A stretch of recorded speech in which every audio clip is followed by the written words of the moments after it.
Last video में हमने बात की थी कॉन्सेप्ट ऑफ वेलोसिटी के ऊपर और हमने एंड किया था कि हम बात करेंगे नेक्स्ट वीडियो में एक्सेलरेशन के कॉन्सेप्ट के ऊपर।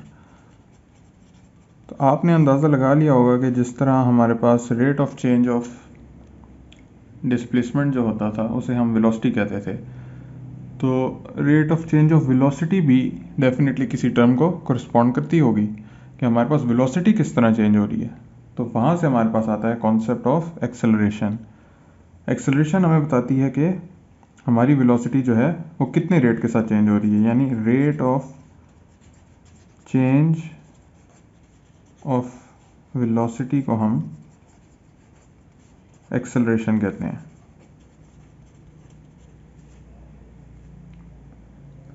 जैसे हमने पहले डिफाइन किया था उसी तरह हम इसको, जिस तरह हमने डिस्प्लेसमेंट को डिफाइन किया था उसी तरह हम उसी एनालॉजी से हम इसको एक्सेलरेशन को भी डिफाइन करेंगे। हमने कहा था अगर हम कहते हैं कि हमारे पास एक बॉडी है जो 10 मीटर पर सेकंड की वेलोसिटी से मूव कर रही थी, फिर उसकी वेलोसिटी जो है वो 20 मीटर पर सेकंड में चेंज हो गई। तो चेंज तो हमें पता है, लेकिन हमें एक और क्वांटिटी की ज़रूरत है कि ये चेंज कितनी देर में आई, क्योंकि ये क्वांटिटी हमारे पास तब तक यूज़फुल नहीं हो सकती जब तक हमें उसका रेट नहीं पता।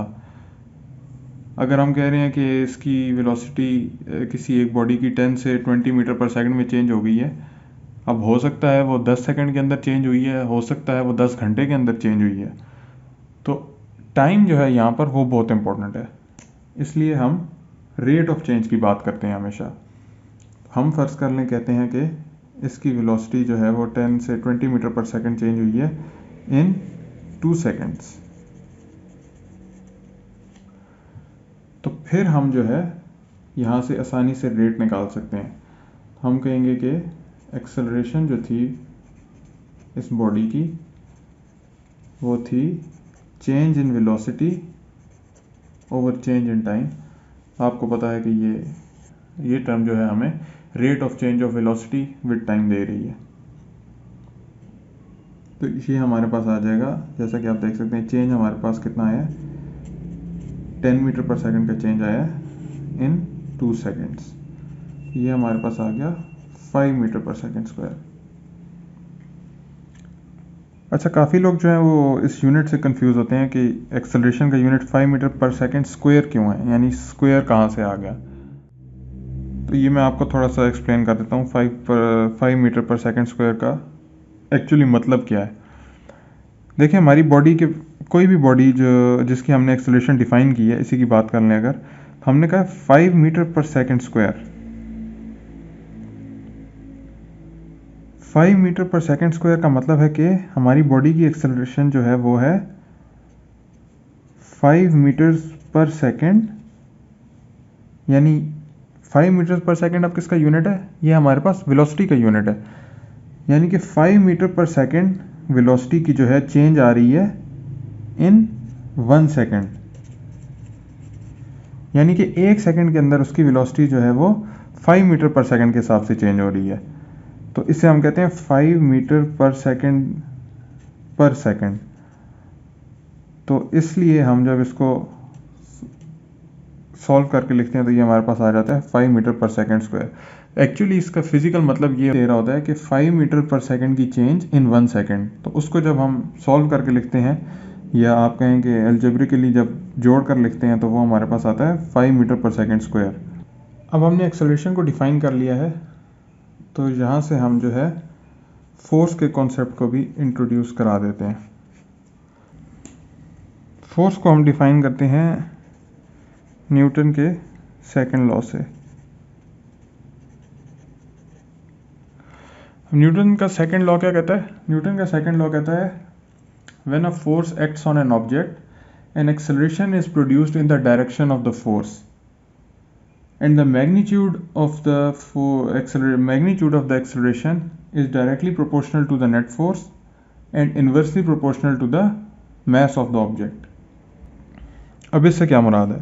इससे मुराद है कि एक बॉडी थी हमारे पास, उसके ऊपर जब कोई फोर्स एक्ट करती है तो उसके अंदर एक एक्सेलरेशन प्रोड्यूस होती है, यानी कि वो फोर्स क्या कर रही है, एक्सेलरेशन जैसे कि हमने डिफाइन किया था वो उसकी वेलोसिटी को चेंज कर रही है।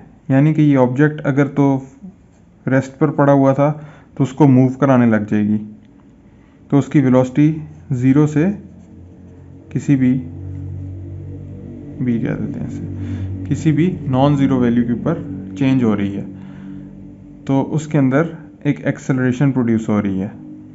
तो जब भी कोई फोर्स एक्ट करती है किसी बॉडी के ऊपर, उसकी वेलोसिटी को चेंज करती है वो, चाहे वो उसे इंक्रीज करे चाहे उसे डिक्रीज करे। तो जब भी आपको पता है कि वेलोसिटी के अंदर चेंज आएगी तो इसका मतलब है उसके अंदर एक्सेलरेशन एग्जिस्ट कर रही है।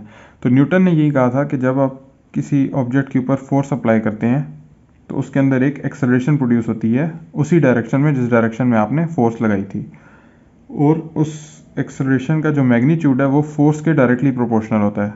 यानी आप ज़्यादा फोर्स लगाएंगे तो उसका एक्सेलरेशन ज़्यादा होगी, कम फोर्स लगाएंगे तो एक्सेलरेशन ऑब्वियसली कम होगी, लेकिन इन्वर्सली प्रोपोर्शनल है to the mass of the object. यानी कि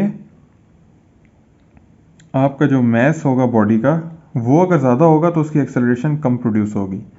यानी सेम फोर्स अगर मैं दो मैसेज के ऊपर लगाता हूँ, इसको A1 कह देते हैं, इसको F1 कह देते हैं, सो ये तो सेम है, इसके ऊपर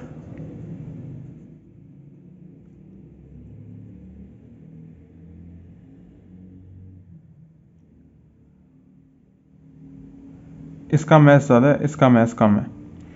सेम फोर्स जब हम दो ऑब्जेक्ट्स के ऊपर लगा रहे हैं जिनमें से एक का मैस ज़्यादा है एक का मैस कम है, तो हमारे पास न्यूटन सेकंड लॉ के मुताबिक जो एक्सेलरेशन कम मैस के अंदर प्रोड्यूस हो रही है वो ज़्यादा होगी, और जो ज़्यादा मैस की बॉडी थी उसके अंदर एक्सेलरेशन कम प्रोड्यूस होगी, क्योंकि magnitude of the acceleration is inversely proportional to the mass of the object.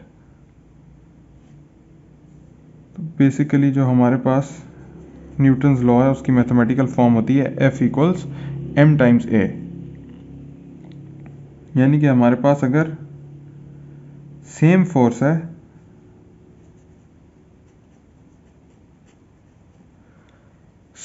है तो हमारे पास एक्सेलरेशन जो प्रोड्यूस होगी वो मैस ज़्यादा होने की वजह से कम हो जाएगी, और अगर मैस कम होगा तो हमारे पास एक्सेलरेशन ज़्यादा हो जाएगी।